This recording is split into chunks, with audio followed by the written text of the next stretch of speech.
আসসালামু আলাইকুম স্যার। ওয়ালাইকুম আসসালাম ওয়া রাহমাতুল্লাহি ওয়া বারাকাতুহু। স্যার আপনি কেমন আছেন? জি আলহামদুলিল্লাহ ভালো আছি। স্যার আজকে আপনার জীবনের একটি বিশেষ দিন। হ্যাঁ, আজকে আমার বিশেষ দিন বটেই। আজকে আমার জন্মদিন। আজকে আল্লাহ পাক আমাকে দুনিয়াতে পাঠিয়েছিল। ৫৯তম জন্মদিন আজকে আমার। মহান আল্লাহ পাকের কাছে কোটি কোটি শুকরিয়া যে আল্লাহ আমাকে আজকের দিনে সুস্থ রেখেছে এবং মনে রেখেছে এখন পর্যন্ত আর কি। শুভ জন্মদিন স্যার। ধন্যবাদ স্যার, আপনি একটা প্রতিষ্ঠানের অধ্যক্ষ হিসেবে দায়িত্ব পালন করছেন।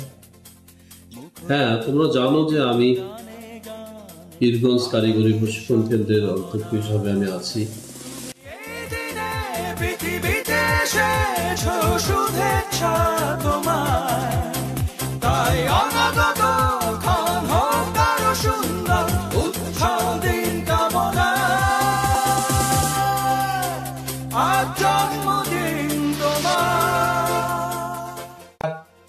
এর বাইরেও আপনার একটা পরিচিতি আছে, আপনি একজন দেশ সেরা মিউজিশিয়ান।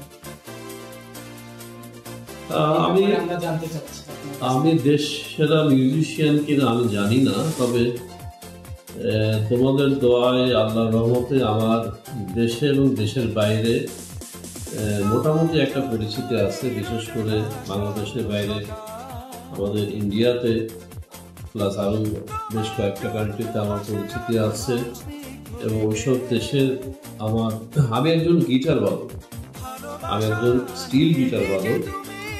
তো সেই কারণেই আমার ওই সমস্ত দেশে আমার অনেক ফ্যান ফলোয়ার শুভাকাঙ্ক্ষী আছে এবং সেই সমস্ত দেশে আমার নিয়মিত অনুষ্ঠান আমার প্রচার হয়। আর দেশে মোটামুটি আছে, দেশেও সবাই চিনলেন।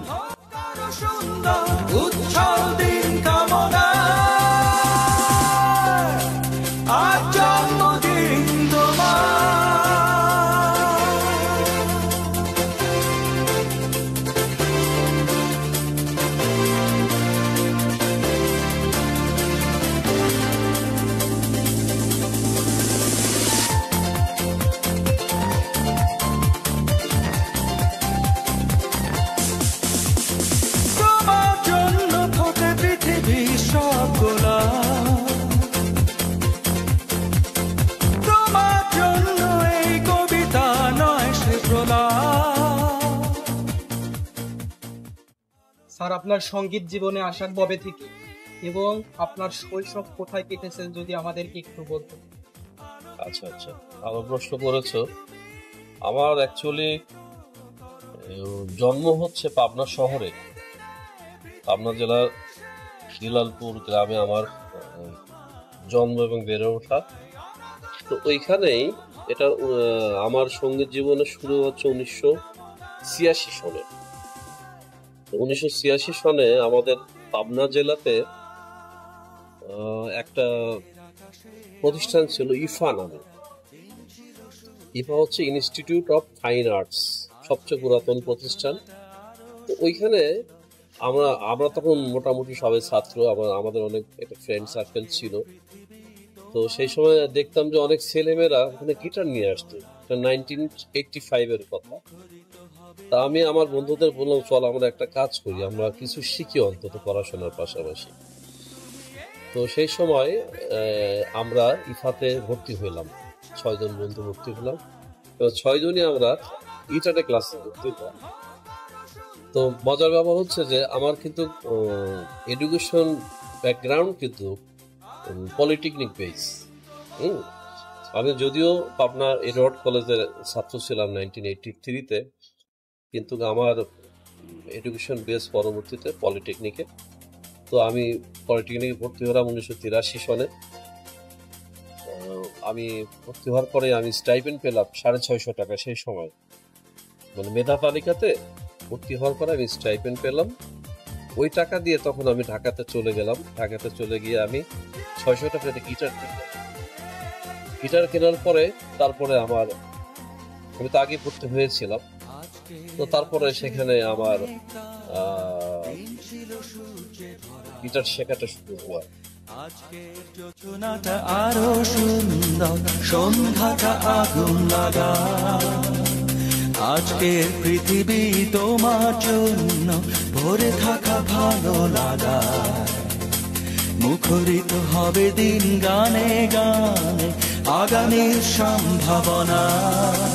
তুমি এই দিনে পৃথিবীতে এসেছো, শুভেচ্ছা তোমার, তাই অনাগত ক্ষণ হোক আরো সুন্দর উৎসব দিন কামনা।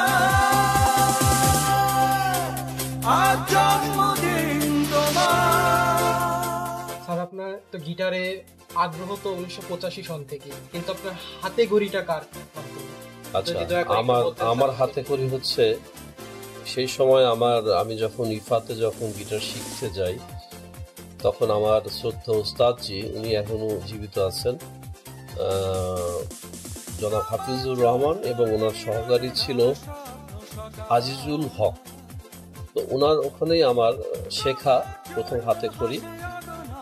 তো তারপরে খুব অপ্রত্যাশিতভাবে আসলে খুব বেশি কিছু বা বেশি দিন আমার ওনার কাছে শেখা হয়নি, কারণ উনি 2 বছর বা তার কম সময়, এরকম সময় উনি হঠাৎ করেই আমাকে বললো যে আমি তরু, আমি আমার উপযুক্ত একজনকে পেয়ে গেছি, তো তোমাকে এখন এই দায়িত্বটা, আমার দায়িত্বটা তোমাকে নিতে হবে। তো এখন স্যার আমাকে আমার হাতে গিটার সেকশনের দায়িত্বটা দিয়ে উনি মোটামুটি ভাবে চির বিদায় নিল। এখন আমার তো শেখা ওইখানে শেষ হয়ে গেল। পরবর্তীতে আমি 1987-এ আমাদের বাংলাদেশের স্টিল গিটারের জীবন্ত কিংবদন্তি জনাব কামরুল হাসান মাহফুজ, আমার শিক্ষাগুরু, ওনার সান্নিধ্যে আমি পাইলাম। তখন উনি পাবনাতে সমাজ কল্যাণ অফিসার হিসেবে পাবনাতে আসে। তো যে কোনোভাবে ওনার সাথে আমার একটা পরিচয় হয়। পরিচয় হওয়ার পরে আমি বেশ কিছু ওনার সান্নিধ্যে আমি ছিলাম। তো মোটামুটি যেটুকু আমি এগিয়েছি ওনাদের কারণে আর কি। এছাড়াও আমাদের দেশের আরো যারা খ্যাতিমান, বিশেষ করে আমাদের শ্রদ্ধাভাজন এনামুল কবির স্যার, ওনার কাছে সরাসরি আমার শেখা হয়নি, কিন্তু ওনার অনেকগুলো স্বরলিপির বই ছিল সেই সময় আমরা যখন শিখি, এবং ওনার অনেকগুলো, তখন তো ক্যাসেট প্লেয়ারের ইয়েছে, তখন তো সিডি আবিষ্কার হয়নি বা মেমোরি কার্ড এগুলো আবিষ্কার হয়নি। তখন ওই যে তোমার ছোট ছোট পিতার ক্যাসেট ছিল, সেই ক্যাসেটগুলো আমরা সংগ্রহ করতাম এনামুল কবির স্যারের। তো সেই কবির স্যারের ক্যাসেটগুলো ফলো করতাম, ওনার স্বরলিপি ফলো করতাম। যদিও কবির স্যার সাথে আমার এখনো যোগাযোগ আছে। কবির স্যার এখন কানাডাতে থাকেন, এবং কানাডাতে ওনার একটা গ্রুপ আছে। তোমরা হয়তো জানো যে আমার বেশ কিছুদিন পর পরই কানাডা থেকে আমার অনুষ্ঠান প্রচার হয়, এখন পর্যন্ত প্রচার হয়, এবং গত সপ্তাহেও আমার একটা প্রোগ্রাম কানাডা থেকে প্রচার হয়েছে। মোটামুটি এই হচ্ছে আমার হাতে খড়ির অবস্থা আর কি। আগামীর সম্ভাবনা। তুমি এই দিনে পৃথিবীতে এসেছো, শুভেচ্ছা তোমার, তাই অনাগত ক্ষণ হোক আরো সুন্দর উৎসব দিন কামনা। আজ জন্মদিন তোমার।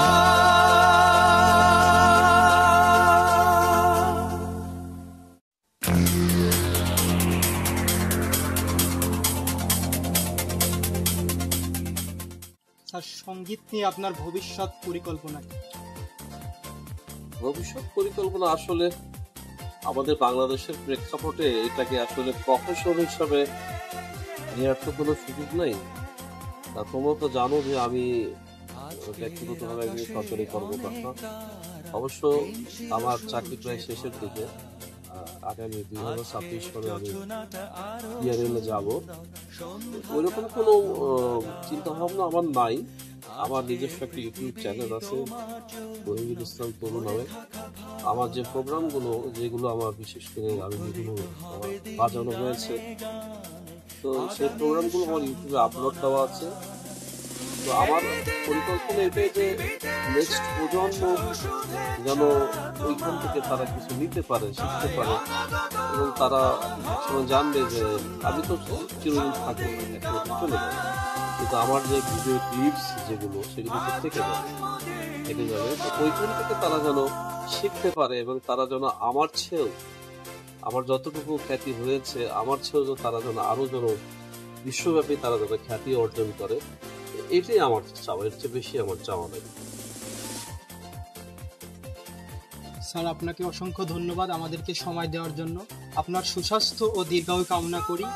আমরা আশা করি আপনি আমাদেরকে আরো ভালো ভালো সুন্দর মিউজিক পাঠাবেন।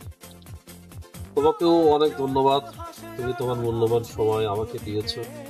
তোমাকে সহ আমার যারা শুভাকাঙ্ক্ষী যারা আছেন, যারা আমার ফ্যান ফলোয়ার আছেন, তাদের সবাইকে ধন্যবাদ। তারা যেন সুন্দর সুন্দর মিউজিক যেন শোনে এবং তারাও যেন আমার জন্য দোয়া করে, যেন আমি যেন আরো সুন্দর সুন্দর যেন গিটারের বাজনা যেন আমি আমার দর্শকদের জন্য উপহার দিতে পারি। তোমাকেও ধন্যবাদ।